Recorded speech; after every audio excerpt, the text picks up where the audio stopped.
Hello everyone, welcome to the exam time. आज हम financial statement analysis का एक बहुत ही इंपॉर्टेंट टॉपिक आपके साथ डिस्कस करेंगे, जो कि है रेशियो एनालिसिस। हर साल बीएचयू बीकॉम एंट्रेंस एग्ज़ाम में इससे 3 से 4 क्वेश्चन आपके एग्ज़ाम में पूछ लिए जाते हैं। तो ये टॉपिक बहुत ही इंपॉर्टेंट और बहुत ही इंटरेस्टिंग होने वाला है आपके लिए। वीडियो लास्ट तक देखना, बहुत कुछ जानने के लिए मिलेगा। हम रेशियो एनालिसिस को 3 से 4 पार्ट में स्प्लिट करेंगे और हर एक टॉपिक को क्रिस्टल क्लियर करेंगे। तो वीडियो लास्ट तक देखना। वीडियो स्टार्ट करने से पहले बता दूं, हमारा टेस्ट सीरीज़ लॉन्च हो गया है, प्रो टेस्ट सीरीज़। जो भी इंटरेस्टेड स्टूडेंट है या जिनके प्रिपरेशन हो गए हैं या अभी से और डिटेल में प्रिपरेशन करना चाहते हैं, वो हमारे प्रो टेस्ट सीरीज़ प्रोग्राम में जुड़ सकते हैं। हमारे प्रो टेस्ट सीरीज़ प्रोग्राम के अंदर आपको 7 फुल लेंथ पेपर मिलेंगे, 11 यूनिट वाइज टेस्ट मिलेंगे, ऑनलाइन प्रैक्टिस साथ ही साथ ऑफलाइन प्रैक्टिस दोनों भी आपको देखने के लिए मिलेगा। मतलब एक बार सारे पेपर आपको पीडीएफ फॉर्म में प्रैक्टिस करवाए जाएंगे और एक बार सारे पेपर ऑनलाइन प्रैक्टिस करवाए जाएंगे, जिससे आपको 2 बेनिफिट होगा, एक्सपीरियंस साथ ही साथ रिवीजन। यूनिट वाइज आपको नोट्स देखने के लिए मिलेंगे, यूनिट वाइज एमसीक्यूज आपको प्रोवाइड किए जाएंगे पीडीएफ फॉर्म में। जितने भी वीडियोस अपलोड होते हैं उसके अर्ली एक्सेस मिलेंगे, करंट अफेयर्स के PDF files 24/7 support WhatsApp group में आपको देखने के लिए मिलेगा। और ये सब बहुत ही अट्रैक्टिव प्राइस पे, जो कि है 400 रुपीज़। तो अगर आप इंटरेस्टेड हो तो इस नंबर पे कांटेक्ट कर सकते हो और जल्दी से इनरोल हो जाना, क्योंकि बहुत बेनिफिट मिलेगा आपको। कोई भी अलग से बुक परचेज़ करने की ज़रूरत नहीं पड़ेगी, हम सब कुछ प्रोवाइड कर रहे हैं। तो चलिए हम मूव करते हैं अपने टॉपिक की तरफ और रेशियो एनालिसिस को समझते हैं।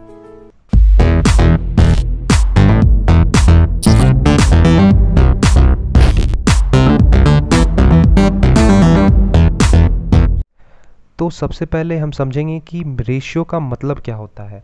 अगर हम बेसिक मतलब कहें तो रेशियो 2 इंटरडिपेंडेंट और रिलेटेड आइटम्स के रिलेशनशिप का अर्थमेटिकल एक्सप्रेशन है। यहाँ पे अर्थमेटिकल एक्सप्रेशन का मतलब है न्यूमेरिक वैल्यू, जैसे कि प्लस हो गया, माइनस हो गया, इनटू हो गया, डिवाइड हो गया।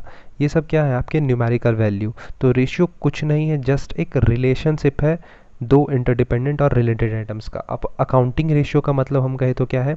अकाउंटिंग रेशियो वो रेशियो है जो कि बेसिक अकाउंटिंग इन्फॉर्मेशन पे कैलकुलेट किया जाता है। अब देखो, ये रेशियो जो है वो मैथ्स में भी देखने के लिए मिलता है। हम पढ़ रहे हैं अकाउंटिंग टर्म, तो हम अकाउंटिंग रेशियो का मतलब समझेंगे।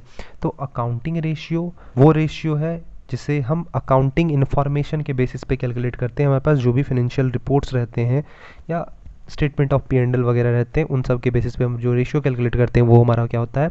अकाउंटिंग रेशियो होता है। तो it can be expressed in arithmetical relationship between 2 accounting variable. 2 accounting variable के बीच में इसको आप एक्सप्रेस कर सकते हो अर्थमेटिकल रूप में, या फिर अर्थमेटिकल रिलेशनशिप आप शो कर सकते हो। It is relationship that exist between figure shown in balance sheet, statement of P&L और any other statement reports prepared by the organization. क्या चीज़ है रेशियो? अकाउंटिंग रेशियो रिलेशनशिप है जो भी फिगर्स देखने के लिए मिलते हैं, फैक्ट्स देखने के लिए मिलते हैं आपको बैलेंस शीट में, स्टेटमेंट ऑफ P&L में, या फिर जितने भी स्टेटमेंट्स हैं, जैसे कैश फ्लो स्टेटमेंट हो गया, फंड फ्लो स्टेटमेंट हो गया, उन सब के बीच का रिलेशनशिप है हमारा रेशियो, सॉरी अकाउंटिंग रेशियो। अब देख लो आप यहाँ पे कौन कौन से वो फॉर्म्स हैं जिसमें हम अपने रेशियो को एक्सप्रेस कर सकते हैं। सबसे पहला फॉर्म है प्योर फॉर्म, जैसे कि हम रेशियो को लिखते हैं एज अ क्वोशंट। फिर है परसेंटेज फॉर्म, परसेंटेज 20% हो गया, 30% हो गया, ये सब क्या है? परसेंटेज फॉर्म है। तीसरा है टाइम्स, मतलब 2 टाइम्स आपने लिख दिया, 3 टाइम्स आपने लिख दिया, ये सब क्या हमारा? टाइम्स। और लास्ट है हमारा फ्रैक्शन, फ्रैक्शन जैसे कि 2/5 हो गया, ये सब हमारा क्या है? फ्रैक्शन है। तो ये बेसिक 4 टर्म्स हैं या 4 फॉर्म है जिसमें हम अपने रेशियो को एक्सप्रेस कर सकते हैं। आप चाहो तो इसे पढ़ सकते हो या स्क्रीनशॉट भी ले सकते हो। अब हम रेशियो एनालिसिस का मतलब समझ लेते हैं कि रेशियो एनालिसिस होता क्या है। Ratio analysis is a study of relationship among various financial factors in a business. जितने भी फाइनेंशियल फैक्टर्स होते हैं उनके बीच के रिलेशनशिप का स्टडी क्या होगा? हमारा ratio analysis. It is a technique of analyzing the financial statement with the help of accounting ratio. Ratio analysis में हम अकाउंटिंग रेशियो के बेसिस पे अपने फाइनेंशियल स्टेटमेंट को एनालाइज करते हैं, प्रो और कॉन्स देखते हैं, मतलब हम अपना ये चेक करते हैं कि हमारा बिजनेस फर्म कहाँ पे है, प्रॉफिटेबिलिटी क्या है, सॉल्वेंसी क्या है, लिक्विडिटी क्या है। ये सब हम अकाउंटिंग रेशियो के बेस पे अपने ऑर्गेनाइजेशन के फाइनेंशियल स्टेटमेंट को चेक करते हैं। फाइनेंशियल स्टेटमेंट के अंदर बैलेंस शीट आपको देखने के लिए मिलेंगे, profit and loss statement account देखने के लिए मिलेंगे। तो ये याद रखना, ये बहुत ही इंपॉर्टेंट थ्योरी और बहुत ही शॉर्ट नोट्स है। मैंने एक दिन के लिए इन सारे नोट्स को पब्लिक भी किया था, तो जो स्टूडेंट ग्रैब कर पाए थे उनको कांग्रेट्स, जो नहीं कर पाए प्रो टेस्ट सीरीज परचेज कर सकते हो, उसके अंदर आपको ये सारे नोट्स मिल जाएंगे।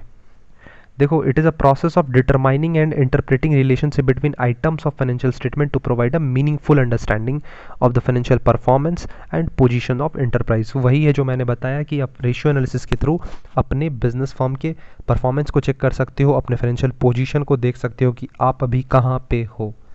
अब समझो मेरे साथ कि ऑब्जेक्टिव क्या है अकाउंटिंग रेशियो का, मतलब उद्देश्य क्या हो सकता है अकाउंटिंग रेशियो का।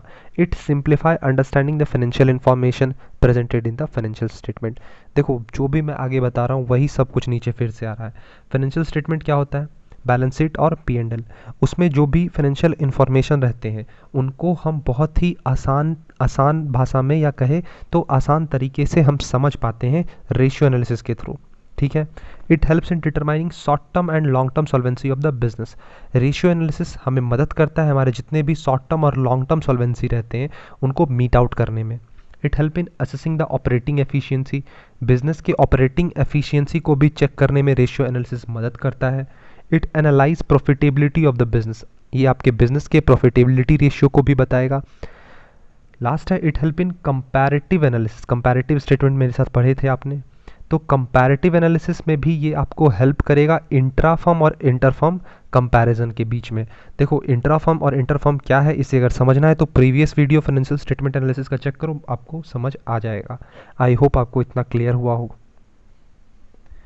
अब देख लो रेशियो एनालिसिस के एडवांटेजेस क्या है। देखो, सबसे पहला ये टूल है फाइनेंशियल स्टेटमेंट को एनालाइज करने के लिए। जैसे कोई भी टूल होता है वैसे ही ये भी एक टूल है जो हमारे फाइनेंशियल स्टेटमेंट को एनालाइज करता है। बेसिक ये याद रखो कि फाइनेंशियल स्टेटमेंट के अंदर बैलेंस शीट और एक क्या होता है हमारा प्रॉफिट एंड लॉस। ठीक है, ये हमारे फाइनेंशियल स्टेटमेंट है। तो रेशियो एनालिसिस एक टूल है जिसके थ्रू हम अपने बैलेंस शीट और P&L को एनालाइज कर पाते हैं। It helps the user of a financial statement to analyse the financial position of an enterprise. User कौन हो सकते हैं? जैसे बहुत सारे फर्म्स हो गए, कंपनीज हो गई, इंडस्ट्रीज हो गए, इन्वेस्टर्स हो गए, गवर्नमेंट हो गए, क्रेडिटर्स हो गए, बैंकर्स हो गए, ये सब क्या है हमारे यूज़र्स हैं फाइनेंशियल स्टेटमेंट के। तो उनके लिए ये एक टूल हो सकता है, उसके थ्रू हमारे फर्म के परफॉर्मेंस को वो चेकआउट कर सकते हैं। Such users can be banker, investor, creditor etc who are concerned about the performance of an enterprise.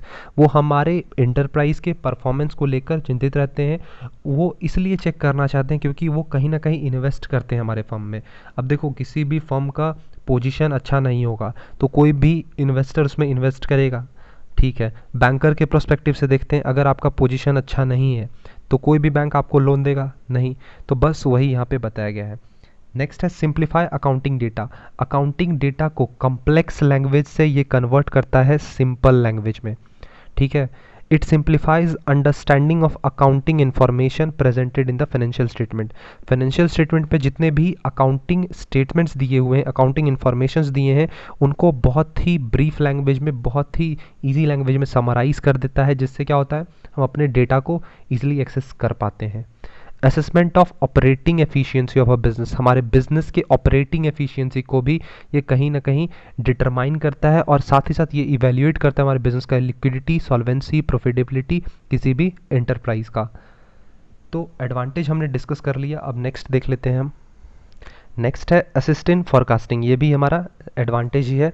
देखो, रेशियो एनालिसिस के थ्रू हम अपने फ्यूचर को भी देख सकते हैं। Calculation, analysis and comparison. अगर आप कैलकुलेशन रेगुलर बेसिस पे करोगे, एनालिसिस करोगे और कंपैरिजन करोगे इंट्रा फॉर्म और इंटर फॉर्म, इससे क्या होगा, आप बहुत ही अच्छा खासा प्लान कर पाओगे और फॉरकास्ट कर पाओगे, अपने फ्यूचर को भी देख पाओगे, क्योंकि जो रेशियो आप कैलकुलेट करोगे वो आपको एक फ्यूचर गाइड के जैसा काम करता है और वो आपके फ्यूचर प्लानिंग में भी हेल्प करता है। साथ ही साथ ये आपके वीकर एरियाज, जितने भी वीकर सेक्शंस हैं किसी भी फर्म के, उनको भी रेशियो एनालिसिस आइडेंटिफाई करता है।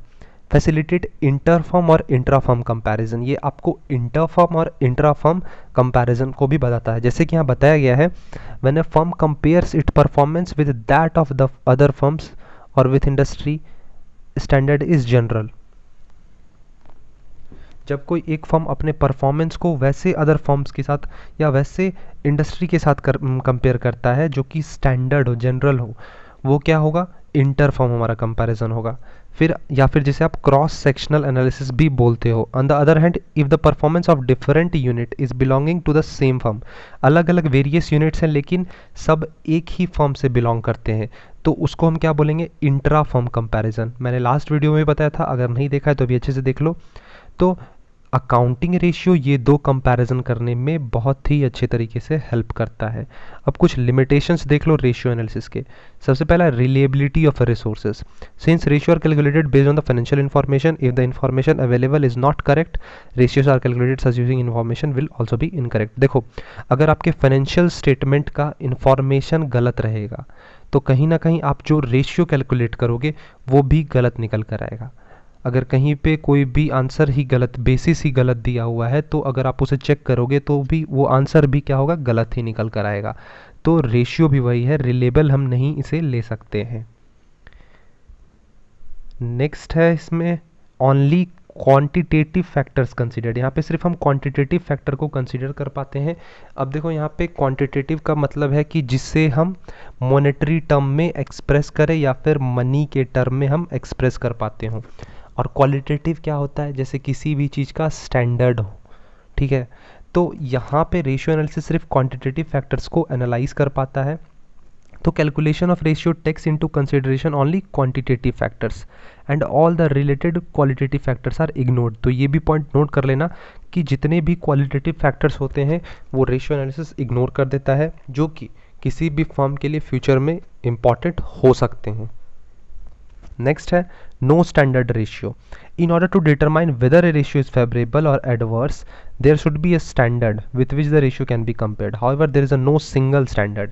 देखो, यहाँ पे बताया गया है कि जो भी हमें फेवरेबल रेशियो देखते हैं या एडवर्स सिचुएशन को एनालाइज करने के लिए कोई एक स्टैंडर्ड होना चाहिए, तो वो स्टैंडर्ड रेशियो इसके अंदर अवेलेबल नहीं होता। आप इसे नॉन कंपेरेबल भी कर सकते हो, जैसे कि यहाँ बहुत सारा चीज़ बताया गया है। प्राइस लेवल चेंजेस जो होते हैं उनको भी हम इग्नोर करते हैं।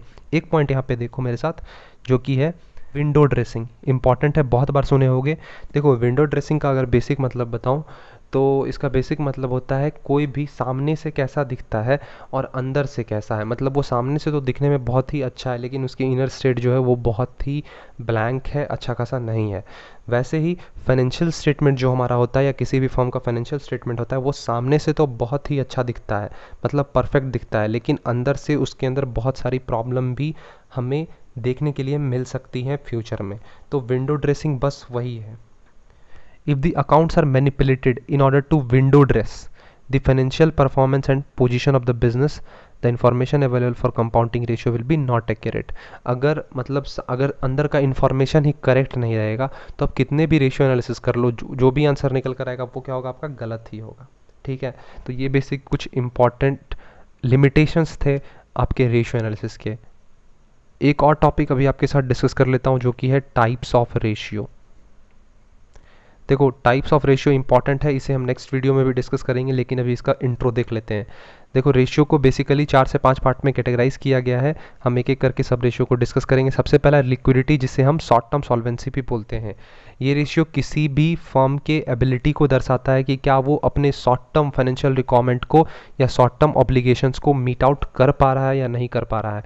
मतलब उन जितने भी शॉर्ट टर्म्स ऑब्लिगेशंस होते हैं, short term obligations in the sense मतलब 1 साल से कम, जो कि बहुत ही कम पीरियड के लिए उनके ऑब्लिगेशंस है, फाइनेंशियल रिक्वायरमेंट्स हैं, क्या उनको वो फुलफिल कर पा रहा है या नहीं कर पा रहा है, वो कौन बताता है, हमारा लिक्विडिटी रेशियो। हम आगे इसे डीप में भी डिस्कस करेंगे, अभी बस बेसिक मतलब जानो। इसके अंदर हमें 2 टाइप का रेशियो पढ़ना होता है, करंट रेशियो और क्विक रेशियो। नेक्स्ट हमारा आता है सॉल्वेंसी, जिसे हम लॉन्ग टर्म सॉल्वेंसी रेशियो बोलते हैं। अब ये हमारे किसी भी फर्म का लॉन्ग टर्म फाइनेंशियल पोजीशन बताएगा और उसके क्या वो firm long term financial obligations को मीट आउट कर पा रहा है या नहीं कर पा रहा है। जस्ट सेम अपोजिट है लिक्विडिटी या फिर शॉर्ट टर्म सॉल्वेंसी रेशियो की तरह। इसके अंदर आपको डेट इक्विटी रेशियो पढ़ने के लिए मिलेगा, total asset to debt ratio भी आपको देखने के लिए इसके अंदर मिल सकता है। अब देख लो प्रोप्राइटरी रेशियो भी है और इंटरेस्ट कवरेज रेशियो भी, इन सबको हम आगे डिटेल में डिस्कस करेंगे। उसके बाद आता है एक्टिविटी और turnover ratio. These ratio which show how efficiently the enterprise resources are being used in the business operations।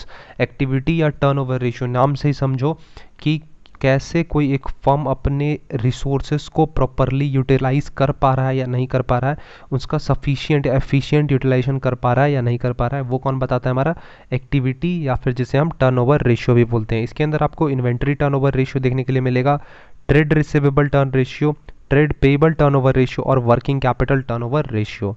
फिर हमारा आता है प्रॉफिटेबिलिटी रेशियो। ये रेशियो किसी भी इंटरप्राइज के प्रॉफिटेबिलिटी को शो करता है। इसके अंदर आपको देखने के लिए gross profit ratio, operating ratio, operating profit ratio, net profit ratio और रिटर्न ऑन इन्वेस्टमेंट आपको देखने के लिए मिलेगा। तो हमने अभी बेसिक ओवरव्यू ले लिया कितने टाइप्स के हमारे रेशियो होते हैं। आज का हमारा वीडियो यहीं ख़त्म हुआ। ये हमारा रेशियो एनालिसिस का पार्ट फर्स्ट था। नेक्स्ट वीडियो से हम आपके साथ स्टार्ट करेंगे लिक्विडिटी और शॉर्ट टर्म सॉल्वेंसी रेशियोज को डिटेल में हम आपके साथ डिस्कस करेंगे। तो अगर आज का वीडियो अच्छा लगा होगा तो वीडियो को लाइक करना, चैनल सब्सक्राइब करना, हो सके तो फ्रेंड्स के साथ भी वीडियो शेयर कर देना, क्योंकि बहुत लोगों की हेल्प में हो जाएगी हमारे वीडियोज़ के थ्रू। तो मिलते हैं नेक्स्ट वीडियो में, तब तक के लिए थैंक यू और बाय।